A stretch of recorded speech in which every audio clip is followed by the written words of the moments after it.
तो hello friends, welcome back to my channel. और friend, आज की वीडियो सीरीज के अंदर हम डिस्कस करने वाले हैं कंप्यूटर ऑर्गेनाइजेशन एंड आर्किटेक्चर के अंदर काफी इंपॉर्टेंट टॉपिक। कहीं ना कहीं ये आपके एग्जामिनेशन पॉइंट ऑफ व्यू से इंपॉर्टेंट है और अलग अलग सब्जेक्ट की रिगार्डिंग प्लेलिस्ट तो ऑलरेडी बना हुआ है, तो आप एक बार प्लेलिस्ट को चेकआउट कर लीजिएगा और डिस्क्रिप्शन बॉक्स में प्लेलिस्ट का लिंक आपको मिल जाएगा। आइए हम लोग उसको स्टार्ट करते हैं। सबसे पहले इसमें आता है सीपीयू रजिस्टर। तो ये बेसिकली एक प्रकार का स्पेशल पर्पस रजिस्टर होता है, यानी इसका जो पर्पस होता है वो काफी स्पेशल होता है। एंड सेकंड आपका आता है ये एक प्रकार का जनरल पर्पस रजिस्टर होता है। एंड अगला आपका आता है रजिस्टर। बेसिकली रजिस्टर होता क्या है, तो इसमें कह रहा है कि it is the group of flip flop that is used to store a word. यानी ये कहीं ना कहीं क्या है, एक प्रकार का ग्रुप है फ्लिप फ्लॉप का जो कहीं ना कहीं वर्ड को स्टोर करने में मदद करता है। एंड अगला पॉइंट कह रहा है कि high speed temporary storage space for holding the data and addresses instruction during the processing the instruction. यानी ये एक प्रकार का हाई स्पीड टेम्पररी स्टोरेज है और जो कहीं ना कहीं डेटा को क्या करता है, होल्ड करके रखता है और इसमें इंस्ट्रक्शंस वाली चीजें भी आती हैं। अगला आपका आता है register are directly access by name. यानी जो रजिस्टर होते हैं उनको हम डायरेक्टली नेम के मदद से यानी नेम से क्या कर सकते हैं, एक्सेस कर सकते हैं। अगला आपका आता है रजिस्टर में भी depend on 8 16 32 64 128 bits depending on it's use. यानी यूज के आधार पे जो आपका रजिस्टर होता है उसको हम 8 16 32 या फिर 64 या फिर 128 बिट्स के रूप में यूज कर सकते हैं। एंड अगला कह रहा है कि to perform the execution of instruction, यानी जो भी हमारा इंस्ट्रक्शन है उसको एग्जीक्यूट करने के लिए जो सीपीयू होता है वो कंटेन करके रखता है नंबर ऑफ रजिस्टर को, जिससे हम लोग क्या कहते हैं, स्पेशल पर्पस रजिस्टर कहते हैं। जिसमें सबसे पहला आपका आता है प्रोग्राम काउंटर, जिसे हम लोग शॉर्ट में पीसी कहते हैं। देन उसके बाद आपका आता है इंस्ट्रक्शन रजिस्टर, जिसे हम लोग आईआर कहते हैं। उसके बाद थर्ड नंबर आपका आता है मेमोरी एड्रेस रजिस्टर, जिसे हम लोग एमएआर कहते हैं। और फोर्थ नंबर आपका आता है मेमोरी डेटा रजिस्टर, जिसे हम लोग एमडीआर कहते हैं।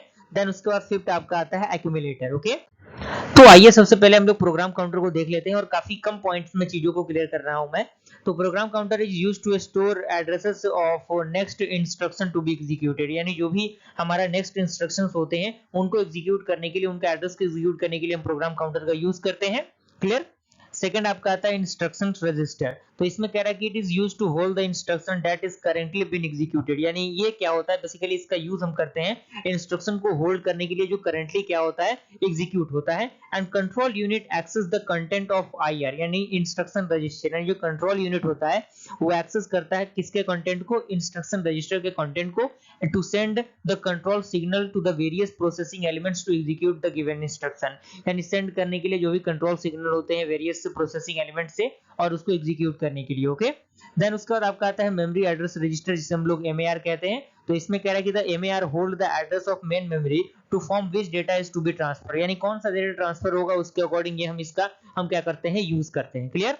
उसके बाद आपका आता है मेमोरी डेटा रजिस्टर एमडीआर। तो इसमें कह रहा है कि it contains the data to be written into और read from the address word of the main memory. यानी ये कंटेंट करता है डेटा को राइट करने में, रीड करने में, किसमें, रीड करने में from the address word of the main memory. यानी जो मेन मेमोरी के अकॉर्डिंग जो वर्ड्स होते हैं उनकी मदद से ये क्या करता है, इसका यूज करता है। और लास्ट आपका आता है एक्यूमुलेटर, जिसे हम लोग एसी कहते हैं। तो it holds the result generated by ALU. यानी अरिथमेटिक लॉजिक यूनिट से जो भी रिजल्ट जनरेट होगा उसको होल्ड करने के लिए, उसके रिजल्ट को होल्ड करने के लिए हम एएलयू का यानी एसी का यूज करते हैं। तो यहाँ तक मुझे पूरी उम्मीद है कि सारी चीजें क्लियर हो गई होंगी और एक दो बार प्रैक्टिस करेंगे सारी चीजें क्लियर हो जाएंगी और डेली बेसिस पे वीडियो सीरीज मिलेगा आपको। तो बस आपको नोट्स बनाते जाना है, क्योंकि एग्जामिनेशन में नोट्स ही आपके लिए फायदेमंद होगा, नोट्स ही आपके लिए बहुत ज्यादा यूजफुल और हेल्पफुल होगा। और अगर आपने अभी तक चैनल को सब्सक्राइब नहीं किया है फ्रेंड्स, तो जल्द से जल्द चैनल को सब्सक्राइब कर दीजिए और बेल आइकन को प्रेस कर दीजिए, ताकि जो भी इंफॉर्मेटिव वीडियो है उसको नोटिफिकेशन आपको मिलता रहे।